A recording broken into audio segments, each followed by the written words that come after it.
Part 1. The journey begins. The village was alive with preparations for Dia de los Muertos, Day of the Dead. The streets were adorned with colorful papel picado banners, and the fragrance of marigold flowers and incense filled the air.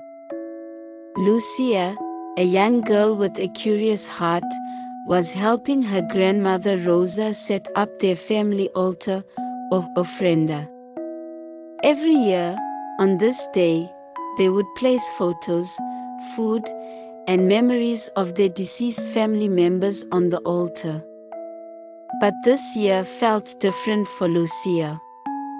There was a growing desire in her heart to learn more about her parents, whom she barely remembered.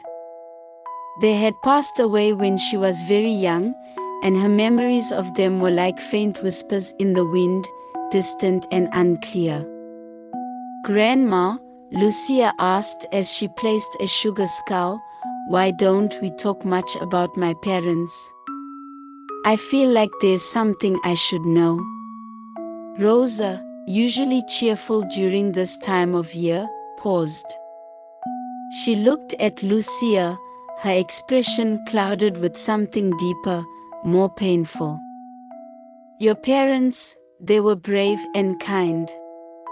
But their story is tied to something we don't speak of lightly. It's time you learn the truth." Lucia felt her heart quicken. She had waited for this moment for so long, and yet, a part of her was afraid of what she might uncover.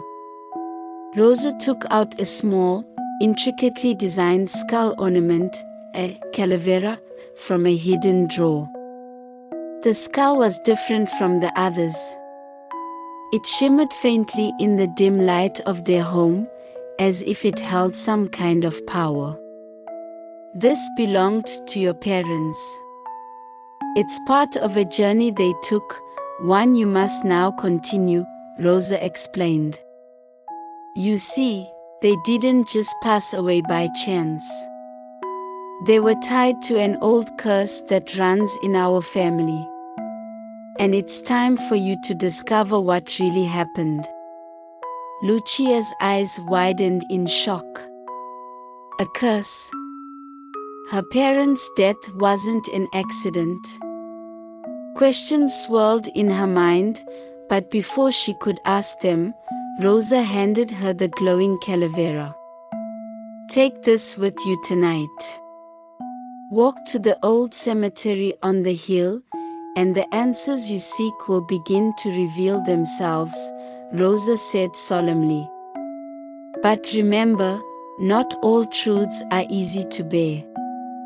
With her grandmother's words heavy in her heart, Lucia set out as dusk settled over the village. The path to the cemetery was familiar yet eerie in the twilight, lit by the flickering candles from nearby ofrendas. When she reached the cemetery, the atmosphere changed.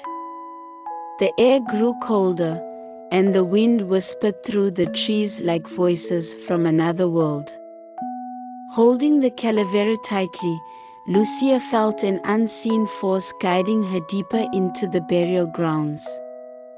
The tombstones seemed to glow faintly as she passed by, leading her to a grand mausoleum at the far edge of the cemetery. Inside the mausoleum, she found a large, ancient-looking book resting on a stone pedestal. As she approached, the calavera in her hand began to shine brightly. The book opened on its own, revealing pages filled with the history of her family.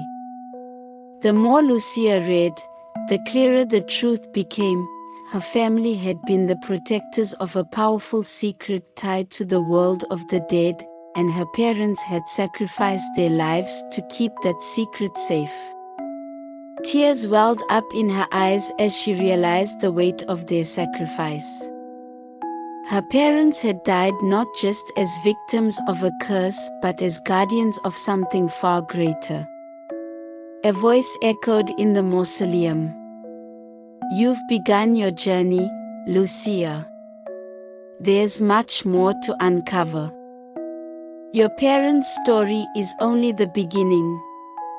Lucia turned, startled, but no one was there. The voice seemed to come from the very walls around her. She knew this was only the first step in unraveling the mysteries that had haunted her family for generations. Part 2: The Guardian of Secrets. Lucia returned from the cemetery with a mixture of fear and resolve. She couldn't shake the memory of the ancient book and the truth it revealed. Her parents had been more than just victims of a family curse, they had been the keepers of a dangerous secret tied to the realm of the dead. The next morning, Rosa greeted her with a knowing look. "You've seen part of the truth," she said gently. "But there's more. Tonight, you must visit the place where it all began, the old family estate, deep in the forest." The estate had been abandoned for years, left to decay after Lucia's parents had passed. As she walked through the forest, the trees seemed to whisper her name, and the path grew darker with each step. By the time she reached the estate, the sky was overcast, casting eerie shadows over the crumbling structure. Inside, the air was thick with dust, and the faint scent of marigolds lingered, as if someone had been there recently. Lucia's heart pounded as she explored the darkened halls. The further she went, the more she felt a presence, something watching her from the shadows. Finally, in an old library at the center of the house, she found what she was looking for. Another ancient book, much like the one in the cemetery, sat on a pedestal. Next to it was a chest, locked with a silver key. Before she could move closer, the door behind her creaked open, and a figure stepped into the room. It was a man wearing a traditional mask, one often worn during the Day of the Dead celebrations. But this was no ordinary mask, it shimmered with the same ethereal light as the calavera she carried. "Who are you?" Lucia demanded, clutching the calavera tightly. "I am the guardian of your family's secret," the man replied, his voice calm but firm. "Your parents made a pact to protect the balance between the world of the living and the dead. But that balance is now threatened." Lucia's heart raced. "What do you mean? What's happening?" "The barrier between the two worlds is weakening," the guardian explained. "And it's up to you to restore it. Your parents gave their lives to delay the collapse, but their sacrifice was only temporary. Now, you must finish what they started." Lucia's hands trembled. She had always felt a connection to her parents, but now she was being asked to take on their burden. The weight of her family's legacy was almost too much to bear. The guardian stepped forward, placing a hand on the chest. "Inside this chest is the key to restoring the balance. But before I give it to you, you must understand the risk. Once you open this chest, there is no turning back. The path ahead is dangerous, and the price of failure is high." Lucia swallowed hard. She knew she couldn't turn away. Not now. Not after everything she had learned. "I'll do it," she said, her voice steady despite the fear gnawing at her. The guardian nodded and handed her the silver key. With trembling hands, Lucia unlocked the chest and lifted the lid. Inside, she found an old, ornate mirror. As soon as she touched it, the mirror began to glow, and images flickered across its surface, images of the dead, the living, and the worlds that connected them. "This mirror will guide you on your journey," the guardian said. "But be warned, it will show you things that are difficult to face. You must be strong, Lucia." With the mirror in her hands and the weight of her family's secret on her shoulders, Lucia knew that the next step in her journey would be the hardest yet.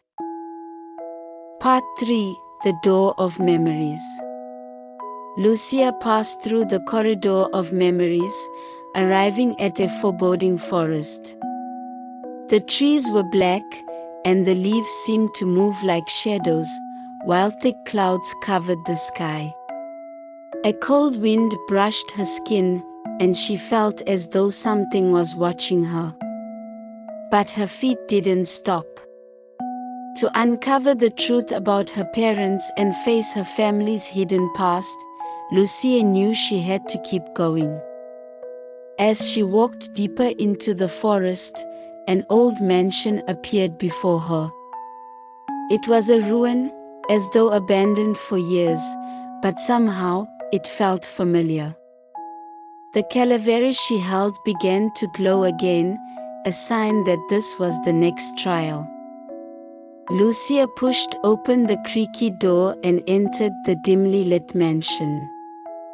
The air was thick with dust, and ancient furniture stood motionless in the grand hall. The walls were adorned with faded family portraits, but their faces were blurred, as if hidden by a curse. The eerie atmosphere sent shivers down her spine, but she pressed forward, knowing there was no turning back. Suddenly, her foot struck something. Looking down, she saw an old, worn-out diary lying on the floor. The cover was embossed with golden letters spelling Rosa. It was her grandmother's diary. Lucia opened it, eager to uncover more of her family's past. The pages revealed a story she had never heard. Her grandmother, Rosa, had lived in a small village where she met Lucia's parents. But the village was cursed, and that curse had taken root deep within their family. The diary described how her parents had tried to break the curse and, in doing so, had lost something precious. "A curse?" Lucia whispered, struggling to understand. The diary mentioned that her parents had made sacrifices to protect their family, but the details were vague. Still, Lucia felt a growing sense of unease and a stronger desire to continue.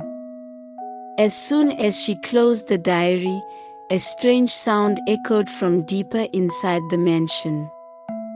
Following the noise, she found herself standing before a large, ornate door. Intricate carvings covered its surface, depicting scenes of the dead walking among the living, and at the center was a glowing emblem, a familiar calavera. Lucia placed her hand on the door, and it slowly creaked open. Beyond was a room filled with mirrors, but these were no ordinary mirrors. They reflected not just her image but scenes from her family's past. One mirror showed her parents standing side by side, smiling. Another showed them in the midst of a great battle, fighting something dark and terrible. As Lucia walked through the room, she realized these were fragments of her family's memories, and as she approached each mirror, she could feel the weight of those memories bearing down on her. Then, in the largest mirror at the back of the room, she saw something that made her heart stop. It was her parents, standing together, but their faces were pale, and their eyes were hollow. They were no longer alive, but their spirits were trapped, bound by the curse they had tried to break. Tears welled up in Lucia's eyes. "Mom, Dad." A voice echoed through the room, low and menacing. "They tried and failed, just as you will fail." Lucia clenched her fists, refusing to give in to fear. "I won't fail. I will break this curse. For them." The mirrors began to glow, and the room shifted around her. Lucia felt as though she was falling, pulled into the depths of her family's dark history. But she wasn't afraid anymore. She knew that to free her parents and lift the curse, she had to face whatever came next. Part 4: The Light of the Future. November 2nd, the final day of Dia de los Muertos, had arrived. The village was in full celebration, covered in colorful decorations and fragrant with the scent of incense. Lucia stood amidst the festival, feeling the presence of her parents and ancestors surrounding her. The fear and uncertainty that had plagued her in the past days had vanished like mist under the morning sunday. She walked beside her grandmother, Rosa, toward their family altar. In her hand, she carried the blue calavera, a symbol of the truth she had uncovered. She now knew the full story of her parents and their sacrifice to protect her. "Lucia," Rosa said gently as they approached the altar, "today is an important day. Our loved ones come back to visit, and we must welcome them with open arms." Lucia nodded, taking a deep breath. "I'm ready, Grandma. I want to see my parents." The altar was decorated with photos, food, and flowers. Lucia closed her eyes and spoke to her parents in her heart. "Mom, Dad, I understand now. I know how much you sacrificed to protect me. I'm grateful for everything, and I live my life with strength and purpose." At that moment, Lucia felt a warm presence behind her. Turning around, she saw the masked man from before, but today his appearance seemed softer, almost welcoming. "Your trial is over, Lucia. You faced the past and accepted the truth. Now, you can move forward," the man said quietly. "Is it really over?" Lucia asked. He nodded. "It is both an end and a beginning. Your family's past shaped you, but you no longer need to be bound by it. Now, you can choose your own path." "My own path," Lucia repeated, understanding the weight of his words. She had spent her life chasing her parents' shadows, bound by the curse and the trials it brought. But now, she was free to forge her own future. The man handed her another calavera. This one wasn't red like the first, it was iridescent, glowing with every color of the rainbow. "This is a symbol of your future. You are no longer tied to the past, and you have the power to make your own choices. Let this guide you on your journey," he said, placing the calavera in her hands. Lucia felt a warm light radiating from the calavera, filling her with hope. She thanked the man deeply, and he smiled before disappearing into the festival crowds. As the celebrations reached their peak, Lucia stood in the town square, watching the fireworks light up the night sky. Holding her grandmother's hand, she spoke to her parents once more in her heart. "I'll keep moving forward with strength, carrying your love with me into the future." The iridescent calavera in her hand glowed even brighter, a sign of the new hope and determination that now filled her. She no longer feared the past. Instead, she embraced it, knowing it had shaped her but would no longer define her. Surrounded by friends and family celebrating life and honoring the dead, Lucia felt at peace. Her journey was not over, but she knew that, with her parents watching over her, she could face whatever lay ahead.